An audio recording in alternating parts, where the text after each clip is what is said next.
Much, Chairman Rubio, and thank you for your leadership in a very powerful statement and for convening this extremely important and timely hearing. China, as we all know, has the world's largest number of Internet users, as well as the most sophisticated and aggressive Internet censorship and control regime. I would remind my colleagues that back on February 15th, 2006, I convened a hearing, the beginning of a series of hearings. This one was called The Internet in China, Tool for Freedom or Suppression. Well, the jury's in. It's not a tool for freedom. It's a tool for suppression. Yes, some people are able to communicate and bypass some of the regulators, the people who are ubiquitous in trying to uncover and to, unfortunately, hurt the human rights movement there. But it has become, especially under Xi Jinping, a tool for massive suppression. The Chinese government spends $10 billion on maintaining and improving their censorship apparatus. The U.S. government has an annual Internet freedom budget of $55 million, and Congress still has little idea as to how this money is being spent. And I know Ms. Lantos is shaking her head because she has raised this issue so many times in the past. Over the past year or so, Chinese companies were ordered to close websites and hosted discussions on the military history and international affairs and cracked down on illegal VPNs. Apple was forced to remove VPNs from China's App Store. New regulations were announced restricting anonymity online, and the Chinese government rolled out impressive new censorship technologies, censoring photos in one-to-one WeChat discussions and disrupting WhatsApp. Beijing has also deployed facial, as you pointed out, Mr. Chairman, and voice recognition, artificial intelligence, and other surveillance technologies throughout the country, but particularly targeting the Uyghur ethnic minority, where between 500 to 1 million Uyghurs have been detained arbitrarily. The Chinese government and the Communist Party's attempt to enforce and export a digital authoritarianism poses a direct threat to Chinese rights defenders and ethnic minorities, and poses a direct challenge to the interests of the United States and the free international community. The U.S. must recognize that we are engaged in a battle of ideas in a revitalized dictatorship, online, in the marketplace, and elsewhere, and we need to up our competitive strategies and our game to meet this very, very serious challenge. The administration's national security strategy says quite clearly that the Chinese government and the Communist Party, along with Russia, seek to, quote, challenge American power, influence, and interests, attempting to erode American security and prosperity. They are determined to make economies less free and less fair, to grow their militaries, and to control information and data to repress their societies and expand their influence. The Chinese government and Communist Party is using economic inducements and penalties, influence operations, and implied military threats to persuade other states to heed its political and security agenda. China gathers and exploits data on an unrivaled scale and spreads features of its authoritarian system, including corruption and the use of surveillance, close quote. The Chinese government and the Communist Party wants to shape a world that is antithetical to U.S. values and interests and to export its economic, political, and censorship models globally.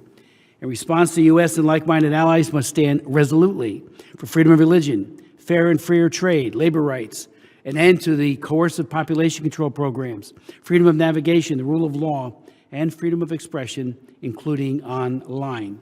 A coherent and engaged Internet freedom strategy must be a critical part of the U.S. diplomatic toolbox. This strategy should have at its core a commitment to protect fundamental freedoms, privacy, and promote the free flow of news and information. But it is not a matter of just having a strategy. It should be the right one. The Bush and Obama administrations pursued cyber diplomacy, yet Internet freedom has declined around the world.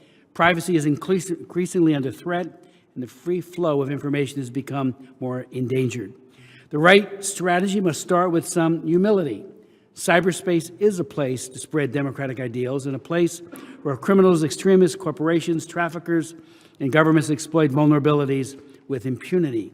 Online communication can convey our highest ideals and our worst fears. It can shine a light of repression and be the source of hatred, manipulation, fake news, coercion, and conflict. It can bring people together, or it can push us apart. Despite all of this, I agree with the NSA's conclusions, which says the internet is an American invention, and it should reflect our values as it continues to transform the future for all nations and all generations. A strong, defensible cyber infrastructure fosters economic growth, protects our liberties, and advances our national security. Central to a revitalized U.S. internet freedom strategy should be a priority to open gaping holes in China's Great Firewall. As we remember with Radio Free Europe years ago, it wasn't soundproof. Remember those ads when I was a kid growing up? Well, the Great Chinese Firewall can be penetrated, but it has to be a very focused and aggressive and smart strategy. I'm not confident that the policy of the Broadcasting Board of Governors or the State Department has met that test at all. I think there are certain goals we should prioritize in our internet freedom strategy, which would include: 1, China's netizens require easy, reliable, and free access to uncensored information through anti-censorship technologies so that anybody can freely assess information regardless of their technical ability. Reliable solutions need to work all the time, regardless of intensified crackdowns or major events like party congresses or the June 4th anniversary of Tiananmen Square. Solutions should also present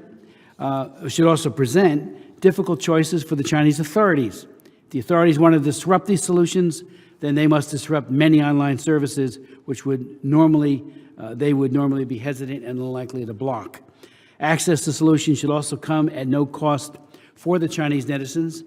The Chinese authorities often block access to payment providers, so even if Chinese can afford a circumvention solution, they cannot get past the censorship by their payment provider.